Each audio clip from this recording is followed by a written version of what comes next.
মোৰ প্ৰিয় দেশবাসী নমস্কাৰ। আজি অতি পবিত্ৰ দিনত মন কী বাত অনুষ্ঠানত ভাগ লোৱাৰ সুযোগ পাইছোঁ। আজি চ'ত মাহৰ শুক্লপক্ষৰ প্ৰতিপদ তিথি। আজিৰ পৰাই চৈত্ৰ নৱৰাত্ৰ আৰম্ভ হয়। আজিৰ পৰাই ভাৰতীয় নৱবৰ্ষও আৰম্ভ হৈছে। এইবাৰ 2082 বিক্ৰমাব্দ আৰম্ভ হৈছে। এতিয়া মোৰ সন্মুখত আপোনালোকৰ বহুতো চিঠি আছে। কোনোবাই লিখিছে বিহাৰৰ পৰা, কোনোবাই বংগৰ পৰা, কোনোবাই তামিলনাডুৰ পৰা, কোনোবাই আকৌ গুজৰাটৰ পৰা। এইবোৰত সকলোৱে সুন্দৰকৈ মনৰ ভাৱ প্ৰকাশ কৰিছে, শুভকামনা জনাইছে। ইয়াৰ দুখনমান আপোনালোকক পঢ়ি শুনাব খুজিছোঁ। প্ৰথম দুটি বাৰ্তা কন্নড় আৰু তেলেগু ভাষাত আহিছে। এই দুয়োটি বাৰ্তাতে লিখিছে, সকলোকে উগাড়ি উৎসৱৰ শুভেচ্ছা জনাইছোঁ। আন এখন চিঠি কোঙ্কণী ভাষাত লিখিছে, সংসাৰ পৰ্বৰ শুভেচ্ছা জনাইছোঁ। এইবাৰৰ বাৰ্তাটি লিখিছে মাৰাঠী ভাষাত, গুড়ি পাড়ৱাৰ শুভেচ্ছা জনাইছোঁ। আন এটি বাৰ্তা মালায়ালম ভাষাৰ, সকলোকে বিশু পৰ্বৰ শুভেচ্ছা জনাইছোঁ। তামিল ভাষাৰ এটি বাৰ্তাত এনেদৰে লিখিছে, সকলোকে নৱবৰ্ষ পুথাণ্ডুৰ শুভকামনা জনাইছোঁ। বন্ধুসকল, আমাৰ দেশৰ বেলেগ বেলেগ ৰাজ্যত আজিৰে পৰা নাইবা কেইদিনমানৰ পাছতেই নৱবৰ্ষ আৰম্ভ হ'ব। সেইবাবে বেলেগ বেলেগ ভাষাত আটাইয়ে নৱবৰ্ষৰ শুভেচ্ছা জনাইছে। বন্ধুসকল, আজি কৰ্ণাটক, অন্ধ্ৰপ্ৰদেশ আৰু তেলেংগানাত উগাড়ি উৎসৱ ধুমধামেৰে পালন কৰা হৈছে। আজি মহাৰাষ্ট্ৰত গুড়ি পাড়ৱা পালন কৰা হৈছে। বিবিধতাৰে ভৰা আমাৰ দেশখনত কেইদিনমানৰ পাছতে পালন কৰা হ'ব অসমত ৰঙালী বিহু, বংগত পহিলা বৈশাখ আৰু কাশ্মীৰত নৱৰেহ উৎসৱ। এইদৰে 13ৰ পৰা 15 এপ্ৰিললৈ দেশৰ সকলো ঠাই উৎসৱমুখৰ হৈ উঠিব। লগতে ঈদো পালন কৰা হ'ব। গোটেই মাহটো ধুমধামেৰে উদযাপন কৰা হ'ব। আটাইকে মই এই উৎসৱসমূহৰ বাবে শুভেচ্ছা জনাইছোঁ। বেলেগ বেলেগ ঠাইত বেলেগ বেলেগ নামেৰে উদযাপিত এই উৎসৱসমূহে ভাৰতৰ বিবিধতাৰ মাজতো কেনেদৰে একতা বিৰাজ কৰিছে সেই কথাই প্ৰতিপন্ন কৰে। এই একতাৰ ভাৱে আমাক সদায় শক্তিশালী কৰি আহিছে। বন্ধুসকল, পৰীক্ষাৰ সময়ত ছাত্ৰ-ছাত্ৰীৰ সৈতে মই পৰীক্ষাৰ বিষয়ে আলোচনা কৰোঁ। পিছে এতিয়া নতুন শিক্ষাবৰ্ষ আৰম্ভ কৰাৰ আয়োজন চলিছে। কেইদিনমানৰ পাছতে গৰমৰ বন্ধও আৰম্ভ হ'ব। বহুতো ল'ৰা-ছোৱালীয়ে বছৰৰ এই সময়ছোৱালৈ বাট চাই থাকে। মোৰো ল'ৰালিৰ কথা মনত পৰি গ'ল। বন্ধুৰ সৈতে লগ লাগি মই এই সময়ছোৱাত কিমান যে উৎপাত কৰিছিলোঁ। কিন্তু লগে লগে গঠনমূলক কামো কৰিছিলোঁ। বহুতো কথাও শিকিছিলোঁ। দীঘলীয়া গৰমৰ বন্ধটোত ল'ৰা-ছোৱালীয়ে কৰিব পৰা বহুতো কাম থাকে। এই সময়ত একোটা নতুন হবি আৰম্ভ কৰিব পাৰি। আজিকালি ল'ৰা-ছোৱালীহঁতে শিকিবৰ বাবে নতুন নতুন উপায় ওলাইছে। কোনোবাই টেকন'লজি কেম্পৰ আয়োজন কৰিছে, য'ত ছাত্ৰ-ছাত্ৰীয়ে এপ বনাবলৈ শিকাৰ লগতে অপেন চ'ৰ্চ ছফ্টৱেৰ সম্পৰ্কেও জানিব পাৰিব। সেইদৰে পৰিৱেশ, নাটক, নেতৃত্ব আদি বিভিন্ন বিষয়ৰ প্ৰশিক্ষণৰো আয়োজন কৰা হৈছে। আন কোনোবাই আকৌ স্বেচ্ছাই সেৱা কাৰ্যত ৰত হোৱাৰ সুবিধা দিছে। এনে কাৰ্যৰ বিষয়ে জানিবলৈ মোৰ বিশেষ আগ্ৰহ আছে। কোনো সংগঠন, বিদ্যালয় বা সামাজিক সংস্থাই যদি এনে কাৰ্যৰ আয়োজন কৰিছে, তেনেহ'লে এই কথা #MyHolidays ইয়াৰ জৰিয়তে প্ৰচাৰ কৰিবলৈ মই অনুৰোধ জনাইছোঁ। এনে কৰিলে দেশৰ সকলো ল'ৰা-ছোৱালী আৰু তেওঁলোকৰ পিতৃ-মাতৃ এই কামবোৰৰ বিষয়ে অৱগত হ'ব। মোৰ যুৱ বন্ধুসকল, আজি মই আপোনালোকক মাই ভাৰত পৰ্টেলৰ কেলেণ্ডাৰখনৰ কথা জনাব খুজিছোঁ, যাক গৰমৰ বন্ধৰ কথা মনত ৰাখি তৈয়াৰ কৰা হৈছে। আমাৰ জন ঔষধি কেন্দ্ৰই কেনেদৰে কাম কৰে সেই বিষয়ে এই পৰ্টেলৰ ষ্টাডি টুৰ অংশটোত জানিব পাৰিব। আপোনালোকে ভাইব্ৰেণ্ট ভিলেজ অভিযানত ভাগ লৈ ভাৰতৰ সীমান্তৱৰ্তী গাঁওবোৰৰ বিশেষ অভিজ্ঞতা লাভ কৰিব পাৰে। তাত আয়োজন কৰা ক্ৰীড়া আৰু সাংস্কৃতিক কাৰ্যকলাপতো ভাগ ল'ব পাৰে। আম্বেদকাৰ জয়ন্তীৰ দিনা আয়োজন কৰা পদযাত্ৰাত ভাগ লৈ সংবিধানৰ প্ৰমূল্যৰ বিষয়ে জনসাধাৰণৰ মাজত সজাগতা সৃষ্টি কৰিব পাৰে। ল'ৰা-ছোৱালী আৰু তেওঁলোকৰ অভিভাৱকসকলক গৰমৰ বন্ধৰ অভিজ্ঞতাবোৰ #HolidayMemories ইয়াৰ যোগেদি শ্বেয়াৰ কৰিবলৈ অনুৰোধ জনালোঁ। এইবোৰ মই অহাবাৰৰ অনুষ্ঠানত সংলগ্ন কৰিবলৈ চেষ্টা কৰিম। মোৰ প্ৰিয় দেশবাসী, গৰমৰ দিন অহাৰ লগে লগে চহৰে নগৰে পানী সংৰক্ষণৰ অভিযান আৰম্ভ হৈছে। জলশক্তি মন্ত্ৰণালয়ৰ লগতে বিভিন্ন সংগঠনেও এই ক্ষেত্ৰত কাম কৰাৰ বাবে যোজা চলাইছে। দেশৰ হাজাৰ হাজাৰ কৃত্ৰিম পুখুৰী, চেক ডেম, বৰৱেল ৰিচাৰ্জ আৰু কমিউনিটি শোকপীট নিৰ্মাণ কৰা হৈছে। এই বছৰো কেটছ দ্য ৰেইন অভিযানৰ প্ৰস্তুতি চলোৱা হৈছে। এই অভিযান চৰকাৰৰ নহয়, ৰাইজৰ, জনতা জনাৰ্দনৰ। জল সংৰক্ষণ কাৰ্যত অধিক লোকক জড়িত কৰাবৰ বাবে জল সঞ্চয় জনসহযোগ অভিযানো চলোৱা হৈছে। এইবোৰৰ উদ্দেশ্য হৈছে আমি লাভ কৰা প্ৰাকৃতিক সম্পদসমূহ পৰৱৰ্তী প্ৰজন্মৰ বাবে সংৰক্ষণ কৰা। বন্ধুসকল, বৰষুণৰ পানী সংৰক্ষণৰ জৰিয়তে আমি বহু পৰিমাণৰ পানী অবাবতে নষ্ট হোৱাৰ পৰা বচাব পাৰোঁ হওক। যোৱা কেইটামান বছৰত দেশত এই দিশত পানী সংৰক্ষণ অভূতপূৰ্ব ৰূপত কৰা হৈছে। আপোনালোকক এটা আকৰ্ষণীয় তথ্য জনাব খুজিছোঁ। যোৱা ৭-৮ বছৰত নতুনকৈ খন্দা পুখুৰী আৰু অন্যান্য কৃত্ৰিম জলাশয়ৰ সহায়ত 11 বিলিয়ন কিউবিক মিটাৰতকৈও বেছি পানী দেশত সংৰক্ষণ কৰা হৈছে। আপুনি ভাবিব পাৰে 11 বিলিয়ন কিউবিক মিটাৰ মানে কিমান পৰিমাণৰ পানী। বন্ধুসকল, ভাক্ৰানাঙল বান্ধৰ জমা পানীৰ আলোকচিত্ৰ আপোনালোকে নিশ্চয় দেখিছে। এই পানীয়ে গোবিন্দ সাগৰ হ্ৰদৰ সৃষ্টি কৰিছে। এই হ্ৰদৰ দৈৰ্ঘ্য 90 কিলোমিটাৰৰো অধিক। এই হ্ৰদত 9ৰ পৰা 10 বিলিয়ন কিউবিক মিটাৰতকৈ অধিক পানী সংৰক্ষণ কৰিব নোৱাৰি। মাত্ৰ 9ৰ পৰা 10 বিলিয়ন কিউবিক মিটাৰ। দেশবাসীয়ে সৰু সৰু নিজ প্ৰয়াসেৰে দেশৰ বিভিন্ন প্ৰান্তত 11 বিলিয়ন কিউবিক মিটাৰ পানী সংৰক্ষণৰ ব্যৱস্থা কৰিলে। এয়া অনন্য প্ৰয়াস নহয়নে বাৰু? বন্ধুসকল, এই দিশত কৰ্ণাটকৰ গড়গ জিলাবাসীয়েও সুন্দৰ উদাহৰণ দাঙি ধৰিছে। কিছু বছৰ পূৰ্বে ইয়াৰ 2খন গাঁৱৰ হ্ৰদসমূহ সম্পূৰ্ণ শুকাই গ'ল। এনে এটা সময়ো আহিল যেতিয়া পশুৰ বাবে খোৱাপানীৰ অভাৱ হ'ল। লাহে লাহে হ্ৰদত ঘাঁহ-বন গজিল আৰু হাবিৰে ভৰি পৰিল। কিন্তু গাঁওবাসীয়ে এই হ্ৰদসমূহ পুনৰুজ্জীৱিত কৰাৰ সংকল্প ল'লে আৰু এই কামৰ বাবে একগোট হ'ল আৰু কাম সম্পূৰ্ণ কৰাৰ বাবে উঠি পৰি লাগিল। কোৱা হয়, ইচ্ছা থাকিলেই সফলতা আহিবই। গাঁওবাসীৰ উৎসাহ দেখি আশে-পাশে থকা সামাজিক অনুষ্ঠানসমূহো তেওঁলোকৰ সৈতে জড়িত হৈ পৰিল। সকলোৱে লগ হৈ জাবৰ নিষ্কাশন কৰিলে আৰু সকলোৱে বাৰিষা বতৰৰ বাবে অপেক্ষা কৰিলে। সঁচাকৈয়ে কেটছ দ্য ৰেইন অভিযানৰ এয়া এক সুন্দৰ উদাহৰণ।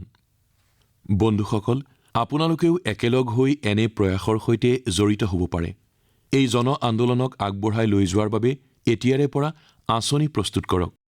এটা কথা মনত ৰাখিব, পাৰিলে গৰমৰ দিনত আপোনাৰ ঘৰৰ সন্মুখত এটি মাটিৰ পাত্ৰত ঠাণ্ডা পানী নিশ্চয় ৰাখিব। ঘৰৰ ছাদত অথবা বাৰান্দাত চৰাইৰ বাবে পানী ৰাখিব। চাবচোন, এই পুণ্যৰ কাম কৰি আপোনাৰ কিমান ভাল লাগিব। বন্ধুসকল, মন কী বাতত এইবাৰ ক'বলৈ লৈছোঁ দৃঢ় ইচ্ছাশক্তিৰে সফলতাৰ খবৰ। প্ৰত্যাহ্বান সত্ত্বেও সফলতা। কিছুদিন পূৰ্বে সম্পন্ন হোৱা খেলো ইণ্ডিয়া পেৰা গেমছত খেলুৱৈসকলে পুনৰ একাগ্ৰতা আৰু প্ৰতিভাৰে সকলোকে আচৰিত কৰিলে। এইবাৰ পূৰ্বতকৈও অধিক খেলুৱৈয়ে খেলত ভাগ ল'লে। ইয়াৰ পৰাই প্ৰমাণিত হয় পেৰা গেমছ কিমান জনপ্ৰিয়। খেলো ইণ্ডিয়া পেৰা গেমছত ভাগ লোৱা সকলো খেলুৱৈকে মই তেওঁলোকৰ সুন্দৰ প্ৰয়াসৰ বাবে অভিনন্দন জনাইছোঁ। হাৰিয়ানা, তামিলনাডু আৰু উত্তৰ প্ৰদেশৰ খেলুৱৈসকলক প্ৰথম, দ্বিতীয় আৰু তৃতীয় স্থান অধিকাৰ কৰাৰ বাবে শুভকামনা জনাইছোঁ। এই খেলৰ জৰিয়তে আমাৰ দিব্যাংগ খেলুৱৈসকলে 18টাকৈ আন্তৰ্জাতিক অভিলেখ গঢ়িলে। তাৰে 12টাত আমাৰ মহিলা খেলুৱৈৰ নাম আছে। এইবাৰৰ খেলো ইণ্ডিয়া পেৰা গেমছত সোণৰ পদক লাভ কৰা আৰ্ম ৰেচলাৰ জাবি মেথিউৱে মোলৈ পত্ৰ প্ৰেৰণ কৰিছে। মই তেওঁ লিখা চিঠিখনৰ কিছু অংশ পঢ়ি দিছোঁ। পদক পোৱাটো সঁচাই বিশেষ, কিন্তু আমাৰ সংগ্ৰাম কেৱল পডিয়ামত থিয় হোৱাতেই সীমিত নহয়। আমি প্ৰতিদিনেই এখন যুঁজত অৱতীৰ্ণ হওঁ। জীৱনে বিভিন্ন ধৰণেৰে আমাৰ পৰীক্ষা লয়। বহু কম লোকেহে আমাৰ সংগ্ৰাম বুজি পায়। তথাপিও আমি সাহসেৰে আগুৱাই যাওঁ। আমি আমাৰ সপোন সাকাৰ কৰাৰ প্ৰচেষ্টা অব্যাহত ৰাখোঁ। আমি বিশ্বাস ৰাখোঁ যে আমি আনতকৈ কোনো গুণে কম নহয়। বাহ, জাবি মেথিউ, আপোনাৰ লিখনি অনন্য। অদ্ভুত লিখিছে আপুনি। এই পত্ৰৰ বাবে মই আপোনাৰ ওচৰত কৃতজ্ঞ। মই জাবি মেথিউ আৰু আমাৰ সকলো দিব্যাংগ বন্ধুকে কওঁ যে আপোনালোকৰ প্ৰয়াস আমাৰ বাবে প্ৰেৰণা। বন্ধুসকল, দিল্লীৰ এক আড়ম্বৰ আয়োজনে সকলোকে প্ৰেৰণা যোগাইছে, উৎসাহ দিছে। এক অভিনৱ প্ৰয়াসেৰে প্ৰথমবাৰৰ বাবে আয়োজন কৰা হ'ল ফিট ইণ্ডিয়া কাৰ্নিভেল। ইয়াত বিভিন্ন ক্ষেত্ৰৰ পৰা প্ৰায় ২৫,০০০ লোকে অংশগ্ৰহণ কৰিলে। এই সকলোৰে এটাই লক্ষ্য ফিট হৈ থকা আৰু ফিটনেছৰ বাবে সকলোকে সজাগ কৰা।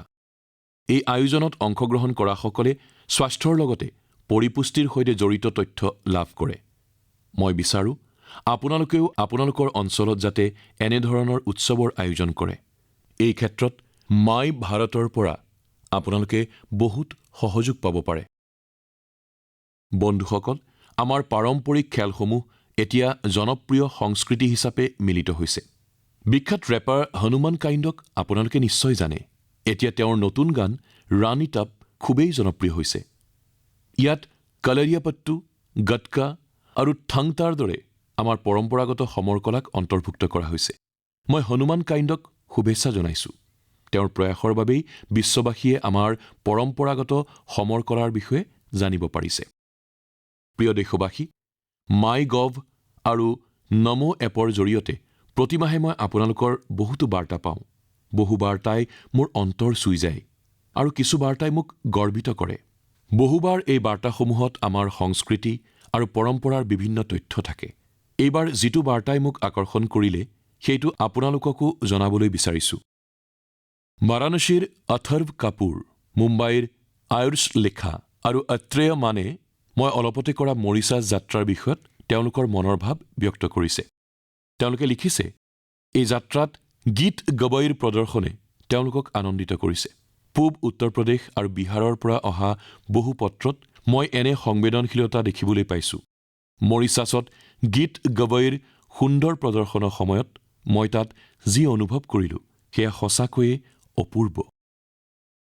বন্ধুসকল, আমি যদি সিপাৰে সৈতে সংযুক্ত হৈ থাকোঁ, প্ৰচণ্ড ধুমুহায়ো আমাক উভালি পেলাব নোৱাৰে। আপোনালোকে কল্পনা কৰক, প্ৰায় ২০০ বছৰ পূৰ্বে ভাৰতৰ পৰা কিছু সংখ্যক লোকৰ গিৰমিটীয়া শ্ৰমিকৰূপে মৰিছাছলৈ প্ৰব্ৰজন ঘটিছিল। ভৱিষ্যতে কি ঘটিব সেয়া তেওঁলোকে চিন্তা কৰা নাছিল। সময়ৰ লগে লগে তেওঁলোকে তাতে বসবাস কৰিবলৈ ল'লে। মৰিছাছত তেওঁলোকৰ এক নতুন পৰিচয় গঢ় লৈ উঠিল। তেওঁলোকে নিজৰ পৰম্পৰা আৰু উত্তৰাধিকাৰ অক্ষুণ্ণ ৰাখি সিপাৰে সৈতে সংযুক্ত হৈ থাকিল। কেৱল মাত্ৰ মৰিছাছেই ইয়াৰ উদাহৰণ নহয়। বিগত বৰ্ষত গায়ানা ভ্ৰমণ কৰা সময়ত তাত চৌতাল প্ৰদৰ্শন দেখি মই আকৃষ্ট হৈছিলোঁ। বন্ধুসকল, এতিয়া মই আপোনালোকক এটা অডিঅ' ক্লিপ শুনাম।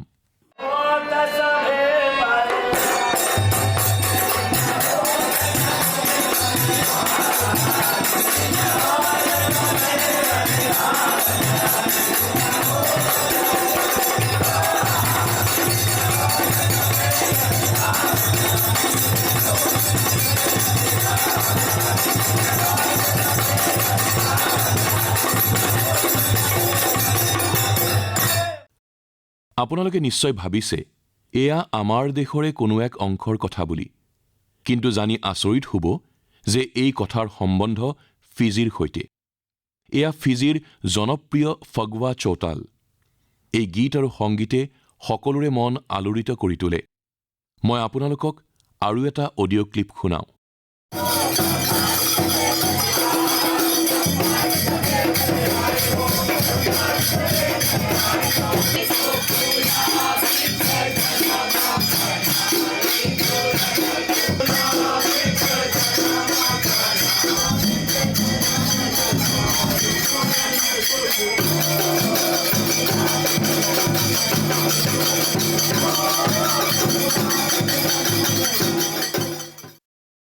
এয়া আছিল ছুৰিনামৰ চৌতাল। ছুৰিনামৰ ৰাষ্ট্ৰপতি আৰু মোৰ বন্ধু ছান সন্তোখীজীয়ে এই অনুষ্ঠানৰ আনন্দ উপভোগ কৰাটো টিভিত দেশবাসীয়ে নিশ্চয় দেখা পাইছে। বৈঠকী আৰু গানৰ এই পৰম্পৰা ত্ৰিনিদাদ আৰু টবেগোত বৰ জনপ্ৰিয়। এই দেশবোৰৰ জনসাধাৰণে খুব ৰামায়ণ পঢ়ে। ফাকুৱা ইয়াত বৰ জনপ্ৰিয়। তেওঁলোকে ভাৰতৰ অন্যান্য উৎসৱসমূহো উলহ মালহেৰে উদযাপন কৰে। তেওঁলোকৰ বহুতো গীত ভোজপুৰী, অৱধী বা অন্যান্য মিশ্ৰিত ভাষাৰ। কেতিয়াবা কেতিয়াবা ব্ৰজ আৰু মেথলী ভাষাৰো প্ৰচলন হৈছে। এই ৰাষ্ট্ৰসমূহত আমাৰ ঐতিহ্য পৰম্পৰাক শক্তিশালী ৰূপত ধৰি ৰখা বাবে এইসকল লোক সঁচাকৈয়ে প্ৰশংসাৰ পাত্ৰ। বন্ধুসকল, বিশ্বত এনে কিছু সংগঠনো আছে যিয়ে ভাৰতীয় সংস্কৃতি সংৰক্ষিত কৰি ৰখাৰ বাবে কাম কৰি আছে। এনে এক সংগঠন হ'ল ছিংগাপুৰ ফাইন আৰ্টছ ছ'চাইটি। ভাৰতীয় নৃত্য, সংগীত আৰু সংস্কৃতি সংৰক্ষিত কৰাত আত্মনিয়োগ কৰা এই সংগঠনটোৱে ৭৫ বছৰ পূৰ্ণ কৰিছে। এই উপলক্ষে আয়োজন কৰা এক অনুষ্ঠানত ছিংগাপুৰৰ ৰাষ্ট্ৰপতি শ্ৰীমান থৰ্মন ষণমুগৰত্নমে সন্মানীয় অতিথিৰূপে যোগদান কৰিছিল। তেওঁ এই সংগঠনটোৰ কাম-কাজৰ বাৰুকৈয়ে শলাগ লৈছিল। মই সংগঠনটোক অশেষ শুভকামনা জনাইছোঁ। বন্ধুসকল, মন কী বাতত আমি দেশবাসীৰ মনৰ উপলব্ধিৰ লগতে নানা সামাজিক বিষয়ৰো অৱতাৰণা কৰোঁ হওক। বহুবাৰ বিভিন্ন প্ৰত্যাহ্বানৰ কথাও আলোচনা কৰা হৈছে। আজিৰ মন কী বাতত এতিয়া আমাৰ সকলোৰে সৈতে জড়িত এক প্ৰত্যাহ্বানৰ বিষয়ে ক'ব খুজিছোঁ। এই প্ৰত্যাহ্বান হ'ল টেক্সটাইল ৱেষ্ট বা বস্ত্ৰ আৱৰ্জনাৰ প্ৰত্যাহ্বান। আপোনালোকে নিশ্চয় ভাবিছে, টেক্সটাইল ৱেষ্ট এইটো আকৌ কেনেধৰণৰ নতুন বিপদ? দৰাচলতে বস্ত্ৰ আৱৰ্জনা বা টেক্সটাইল ৱেষ্ট এতিয়া সমগ্ৰ বিশ্বৰ বাবেই এক চিন্তাৰ বিষয় হৈ পৰিছে। আজিকালি এযোৰ কাপোৰ বহু বেছিদিন নিপিন্ধি সোনকালে নতুন কাপোৰ এযোৰ লোৱাৰ এটা প্ৰৱণতা আমাৰ মনলৈ আহে। কিন্তু আপুনি ভাবি চাইছেনে, আপুনি পিন্ধিবলৈ এৰা সেই পুৰণা সাজযোৰৰ কি হ'ব? সেই সাজযোৰেই টেক্সটাইল ৱেষ্ট বা বস্ত্ৰ আৱৰ্জনাত পৰিণত হয়গৈ। এই বিষয়টোক লৈ বিশ্বত নানা ধৰণৰ গৱেষণা হ'বলৈ ধৰিছে। গৱেষণাত এই কথা পোহৰলৈ আহিছে যে কেৱল 1%তকৈও কম বস্ত্ৰহে ৰিচাইকল অৰ্থাৎ পুনঃ ব্যৱহাৰযোগ্য কৰি নতুন বস্ত্ৰলৈ ৰূপান্তৰিত কৰা হৈছে। ভাবি চাওক, 1%তকৈও কম। বিশ্বৰ আটাইতকৈ অধিক বস্ত্ৰ আৱৰ্জনা উৎপন্ন কৰা দেশৰ ভিতৰত ভাৰতৰ স্থান তৃতীয়, অৰ্থাৎ আমাৰ সন্মুখত ই এক বৃহৎ প্ৰত্যাহ্বান হৈ দেখা দিছে। কিন্তু এই প্ৰত্যাহ্বান গ্ৰহণ কৰিবলৈ আমাৰ দেশে প্ৰশংসনীয় পদক্ষেপ লৈছে। ভাৰতৰ কেইবাটাও ষ্টাৰ্টআপ কোম্পানীয়ে ইতিমধ্যে টেক্সটাইল ৰিকভাৰী ফেচিলিটিজৰ দিশত কাম আৰম্ভ কৰিছে। কোনোৱে দলীয়ভাৱে বয়ন শিল্পীসকলৰ সবলীকৰণৰ হকে প্ৰচেষ্টা চলাই গৈছে। কিছুসংখ্যক যুৱ উদ্যমী আকৌ বহনক্ষম ফেশ্বন বা ছাষ্টেইনেবল ফেশ্বনৰ সৈতে সংযুক্ত হৈ পৰিছে। তেওঁলোকে পুৰণি বস্ত্ৰ, জোতা, চেণ্ডেল আদি ৰিচাইকল বা পুনঃ ব্যৱহাৰযোগ্য কৰি অভাৱীসকলৰ মাজত এইসমূহ বিতৰণ কৰিছে। বস্ত্ৰ আৱৰ্জনাৰ পৰাই ঘৰ সজোৱা সামগ্ৰী, হেণ্ডবেগ, মণিহাৰী সামগ্ৰী, পুতলা আদি তৈয়াৰ কৰা হৈছে। কিছুমান সংস্থাই চাৰ্কুলাৰ ফেশ্বন ব্ৰেণ্ডক জনপ্ৰিয় কৰাৰ বাবে কাম কৰি আছে। ডিজাইনাৰ বস্ত্ৰ ভাড়াত ল'ব পৰাকৈ নতুন নতুন ৰেণ্টেল প্লেটফৰ্মো খোলা হৈছে। কোনো সংস্থাই পুৰণা কাপোৰ নতুন যেন কৰি এইবোৰ দুখীয়া জনসাধাৰণে পাব পৰাৰ উপায় কৰিছে। বন্ধুসকল, কেইখনমান চহৰে বস্ত্ৰ আৱৰ্জনা সমস্যাৰ সমাধানৰ বাবে কিছুমান নিজ উপায় উলিয়াই লৈছে। হাৰিয়ানাৰ পানীপত চহৰ টেক্সটাইল ৰিচাইক্লিঙৰ এটি গোলকীয় কেন্দ্ৰৰূপে গঢ় লৈ উঠিছে। বেংগালুৰু চহৰেও উদ্ভাৱনীমূলক প্ৰযুক্তিগত সমাধানৰ ক্ষেত্ৰত এক আত্মপৰিচয় লাভ কৰিবলৈ আৰম্ভ কৰিছে। ইয়াত অৰ্ধাংশতকৈও অধিক বস্ত্ৰ আৱৰ্জনা জমা কৰা হয় আৰু ই আমাৰ অন্য চহৰবোৰৰ বাবে এটি দৃষ্টান্ত হ'ব পাৰে। একেধৰণে তামিলনাডুৰ থিৰুপুৰ ৱেষ্ট ৱাটাৰ ট্ৰিটমেণ্ট আৰু ৰিনিউৱেবল এনাৰ্জি সংস্থাই বস্ত্ৰ আৱৰ্জনা প্ৰবন্ধনৰ কামত ব্ৰতী হৈছে। মোৰ প্ৰিয় দেশবাসী, আজি ফিটনেছৰ সৈতে গণনায়ো গুৰুত্ব লাভ কৰিছে। এদিনত কিমান খোজ কঢ়া হ'ল তাৰ হিচাপ, কিমান কেলৰি খাদ্য খোৱা হ'ল তাৰ হিচাপ আৰু কিমান কেলৰি দহন কৰা হ'ল তাৰ গণনা আদিৰ লগত এতিয়া আৰু এটি গণনা আৰম্ভ হ'বলৈ গৈছে। আন্তৰ্জাতিক যোগ দিৱসৰ দিন গণনা। যোগ দিৱসৰ বাবে আৰু 100তকৈও কম দিন বাকী আছে। এতিয়াও যদি কোনোবাই জীৱনত যোগ সাধনা আৰম্ভ কৰা নাই, তেন্তে এইবাৰ নিশ্চয় কৰিব। এতিয়াও বৰ পলম হৈ যোৱা নাই। 10 বছৰ পূৰ্বে 2015 চনৰ 21 জুন তাৰিখে প্ৰথম আন্তঃৰাষ্ট্ৰীয় যোগ দিৱস পালন কৰা হৈছিল। বৰ্তমান এই দিনটো এটি বৃহৎ যোগ মহোৎসৱলৈ পৰিণত হৈছে। মানৱ জাতিলৈ ভাৰতৰ এই অমূল্য বৰঙণিয়ে ভৱিষ্যতৰ দিনবোৰত বহু উপকাৰ সাধন কৰিব। 2025 চনৰ যোগ দিৱসৰ বাণী হৈছে, yoga for one earth one health, অৰ্থাৎ আমি যোগৰ জৰিয়তে সমগ্ৰ বিশ্বৰেই স্বাস্থ্যৰ উৎকৰ্ষ কামনা কৰোঁ।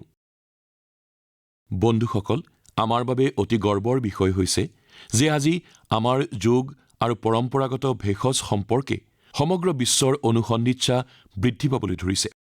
যুৱ সম্প্ৰদায়ৰ এক বৃহৎ অংশই যোগ আৰু আয়ুৰ্বেদীয় পদ্ধতিক এটি উত্তম ব্যৱস্থাৰূপে গ্ৰহণ কৰিছে। দক্ষিণ আমেৰিকাৰ দেশ চিলিত আয়ুৰ্বেদ অতি ক্ষিপ্ৰতাৰে জনপ্ৰিয় হৈ উঠিছে। যোৱা বছৰ ব্ৰাজিল ভ্ৰমণৰ সময়ত মই চিলিৰ ৰাষ্ট্ৰপতিক লগ পাইছিলোঁ। সেই দেশত আয়ুৰ্বেদৰ জনপ্ৰিয়তাৰ বিষয়ে আমাৰ মাজত বহু কথা বতৰা হৈছিল। মই ছমছ ইণ্ডিয়া নামৰ এটি দলৰ বিষয়ে জানিব পাৰিছিলোঁ। স্পেনিছ ভাষাত ইয়াৰ অৰ্থ হৈছে উই আৰ ইণ্ডিয়া। এই দলটিয়ে চিলিত প্ৰায় এক দশক জুৰি যোগ আৰু আয়ুৰ্বেদক জনপ্ৰিয় কৰাৰ প্ৰচেষ্টা চলাই আহিছে। এওঁলোকে উপাচাৰৰ লগতে শৈক্ষিক অনুষ্ঠানকো গুৰুত্ব দি আহিছে। তেওঁলোকে যোগ আৰু আয়ুৰ্বেদীয় পদ্ধতি সম্পৰ্কীয় কথাবোৰ স্পেনিছ ভাষালৈ তৰ্জমা কৰাৰ ব্যৱস্থা কৰিছে। যোৱা বছৰ তেওঁলোকৰ বিভিন্ন অনুষ্ঠান আৰু পাঠ্যক্ৰমত ৯,০০০ লোকে যোগদান কৰিছিল। মই এই দলৰ সৈতে জড়িত সকলো ব্যক্তিকে এই প্ৰচেষ্টাৰ বাবে প্ৰশংসা আৰু অভিনন্দন জনাইছোঁ।